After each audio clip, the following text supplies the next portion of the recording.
بسم الله الرحمن الرحیم دوستانو د ویب ډیزاینینګ زده کړې ته ښه راغلاست. په دې درس کې به موږ او تاسو انشاءالله HTML وایو، د HTML5 ورژن به وایو، هر څه په HTML کې وایو. دغه درسونه چې زموږ او ستاسو دي دا به انشاءالله تعالی د W3 School په اساس باندې وایو. W3 School هغه ویب سایټ دی چې د دې په واسطه باندې تاسو کولی شئ د خپله ځانه همچنان زده کړه وکړئ. په W3 School کې به موږ څو ورژنونه وایو، د څو ورژنونو نه به موږ درسونه رااخلو. لکه نوی ورژن چې دا په دې کې به HTML وایو، په دې HTML کې به مکمل هر څه انشاءالله تعالی وایو. لکه فارمونه به وایو، د HTML5 کې چې کوم نوي شیان راغلي دي په HTML5 ورژن کې هغه به انشاءالله او تعالی ټول سره وایو. په HTML5 کې لکه کنواز دغه نوي ګرافیکي شیان راغلي دي، میډیاګانې راغلي دي، دا به ټول انشاءالله او تعالی موږ او تاسو ووایو چې د څو منابعو نه به موږ استفاده کوو. دوستانو دغه ویډیو به زه تاسو ته ډېره شارټ لنډه جوړوم ځکه چې تاسو هم ورسره خسته نه شئ. په ډېرو لنډو ټکو کې به زه تاسو ته معرفي کوم او انشاءالله تعالی موږ نه به هېڅ شی هم نه پاتې کېږي، ټول به موږ تاسو ته وایو. HTML یو خاصیت لري که چېرته تاسو غواړئ چې HTML زده کړئ، HTML تر ټولو نه اسانترینه ژبه ده، خو یو شرط لري. هغه شرط دا ده چې فقط او فقط هغه شیان چې کوم دي هغه باید د تاسو له سترګو څخه تېر شي او وګورئ. د HTML زده کړه چې دا ډېره اسانه ده. د HTML په واسطه باندې موږ کولی شو چې خپل شخصي ویب سایټونه جوړ کړو. HTML چې دا تر ټولو اسانه ده او تاسو کولی شئ چې خوند ترېنه واخلئ. موږ منابع هر څه جوړ کړي دي دوستانو. درته ښیو اول به راشو په HTML کې چې خپله HTML څه شي ته وایي.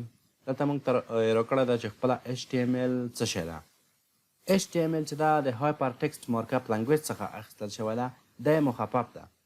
هایپر ټکسټ مارکاپ لنګویج یعنی د ټکسټ نه بالاتره ده چې په دې کې موږ کولی شو عکسونه، ویډیوګانې او همچنان داسې نور شیان ذخیره کړو.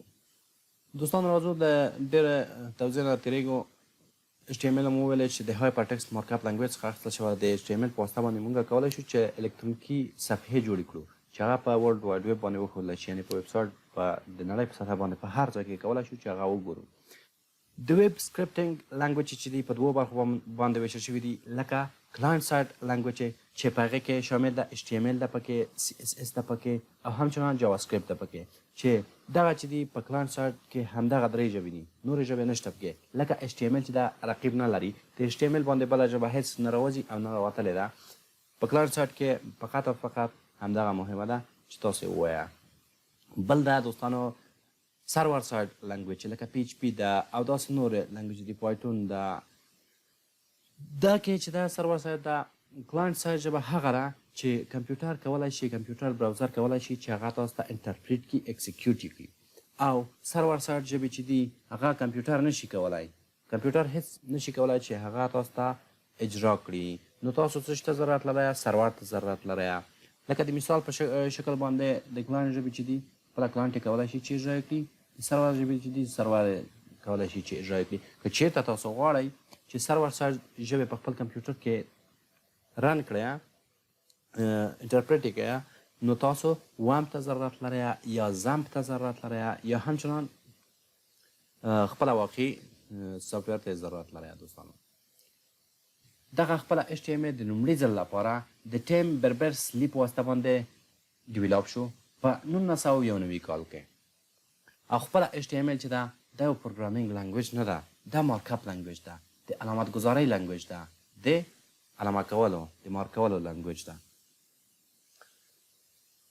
دوستانو دغه د HTML ټګونه چې دي دا ټول کیورډونه دي او همچنان دا د دغه زاویو په واسطه باندې پوښل شوي دي، احاطه شوي دي، چې هر ټګ انشاءالله ورسره دننه لیکئ. تاسو به په دې زاویو کې لیکئ چې د کوچنیوالي زاویه ده، د لویوالي زاویه ده. په دې کې به د ټګ نوم لیکئ لکه HTML. په دې شکل باندې کولی شئ چې تاسو یې ولیکئ.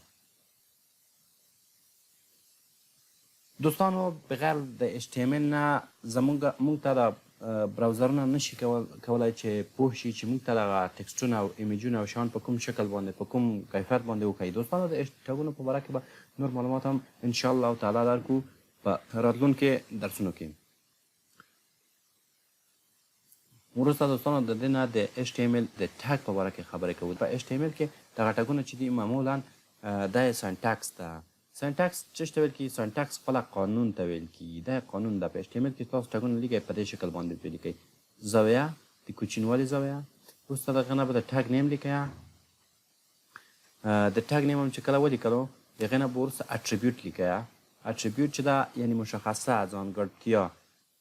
وروسته د دې نه به علامه د مساوي ورکوئ. په ډبل کوډیشن کې به لیکئ.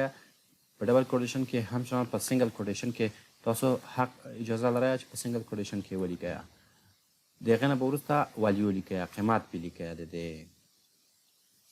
دغه چې دا د ایچ ټي ایم ایل سنټکس ده. دلته به کانټنټ لیکئ، محتویات پکې لیکئ. د ایچ ټي ایم ایل زیاتره ټاګونه چې دي پیر دي، یعنې جوړی دي. په دې ځای کې هم شروع کړی ده.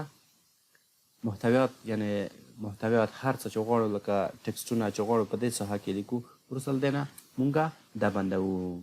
ان ټاګ هم چون داسې لیکل کېږي لکه سټار ټاګ فورورډ سلاش علامه فقط اضافه کېږي او وروسته له هغې نه به د ټاګ نیم لیکئ.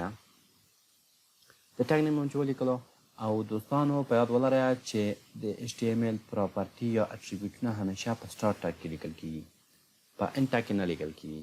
دوستانو راځو د ایچ ټي ایم ایل په ورژنونو په باره کې هم لږ څه خبرې کوو. د ایچ ټي ایم ایل لومړی ورژن چې و په 1991 کال کې راووتلو. دا د امتحان بعضې سوالونه دي، په دې خاطر باندې زه تاسو ته وایم، او بعضې عمومي معلومات چې د ایچ ټي ایم ایل نه موږ او تاسو ولرو دا ډېر ښه دي، ضروري دي. لومړی ورژن یې په 1991 کال کې راووتله چې په همدغه کال کې ایچ ټي ایم ایل ډیولپ هم شولو.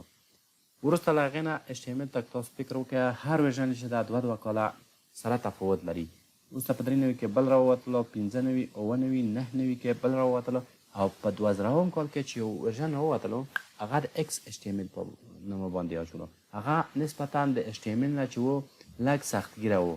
سختګیره په څه باندې و؟ که تاسو ټاګونه غلط لیکلي وای یا ټاګونه پکې بند کړي وای نو تاسو نشوای کولی چې هغه رن کړئ. هغې ایرور نیولو، یعنې غلطي یې ښودله لکه د ایکس ایم ایل په شکل باندې. الله الله الله الله الله